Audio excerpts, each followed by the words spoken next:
ഗുരുവായൂർ ക്ഷേത്രത്തിന്റെ തെക്കേ നടയിൽ സ്ഥിതി ചെയ്യുന്ന 54 അടി 116 മീറ്റർ ഉയരമുള്ള ടെറാക്കോട്ട പ്രതിമയാണ് ഗുരുവായൂർ മരപ്രഭു. ലോകത്തിലെ ഏറ്റവും വലിയ കളിമൺ ശില്പം.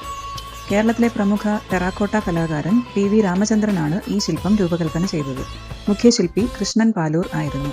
നിലമ്പൂരിലെ ആദി ആന്ധ്രാകുല ബ്രാഹ്മണരും ശില്പികളും അടങ്ങുന്ന 1000-ലധികം ആളുകൾ 3 മാസത്തിലകം പണിയെടുത്താണ് നിർമ്മിച്ചത്.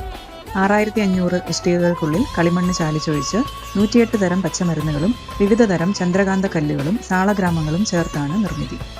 ഒരിക്കൽ ഗുരുവായൂർ ക്ഷേത്രത്തിൽ സഹസ്രനാമം ജപിച്ചുകൊണ്ടിരുന്ന പൂന്താനം പത്മനാഭോ അമരപ്രഭു എന്നതിന് പകരം പത്മനാഭോ മരപ്രഭു എന്ന് ഉച്ചരിച്ചു.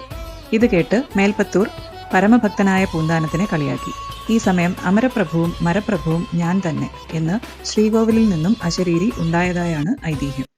1995 മാർച്ച് 27 ശില്പത്തിന്റെ നേത്രോന്മീലനം നടന്നു. 2011 ശില്പത്തിന് കനകപ്രഭാ മണ്ഡലം സമർപ്പിച്ചു. ഉരുക്കിലും പിച്ചളയിലും കൊത്തുപണികളോടെ ശില്പത്തിന് നിർമ്മിച്ച ലോഹ കവചമാണ് കനകപ്രഭാ മണ്ഡലം.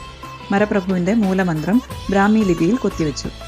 ബ്രഹ്മ വിഷ്ണു മഹേശ്വര സങ്കല്പമായ അരയാൽ വൃക്ഷവും പരമാത്മ ചൈതന്യമായ മുഖവും ശിരസിൽ നിന്ന് താഴേക്ക് പതിക്കുന്ന ജീവരാശി വൃക്ഷശാഖികളും നിറഞ്ഞ മരപ്രഭു ശില്പത്തിന് യോഗാത്മകതയുടെ മൂർത്തമായ കുംഭക അവസ്ഥയാണ് ഭാവം. പൂജയും നൈവേദ്യവും ഇല്ലാതെ ഋതുക്കളിൽ ലയിച്ച് ആധ്യാത്മിക ചൈതന്യം പ്രസരിപ്പിക്കുന്ന വനവിഷ്ണുവാണ് മരപ്രഭു.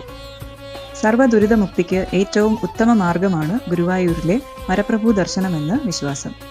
ഈ മരപ്രഭു ശില്പത്തിന് ദിശ ഇല്ലെന്നതാണ് മറ്റൊരു പ്രത്യേകത.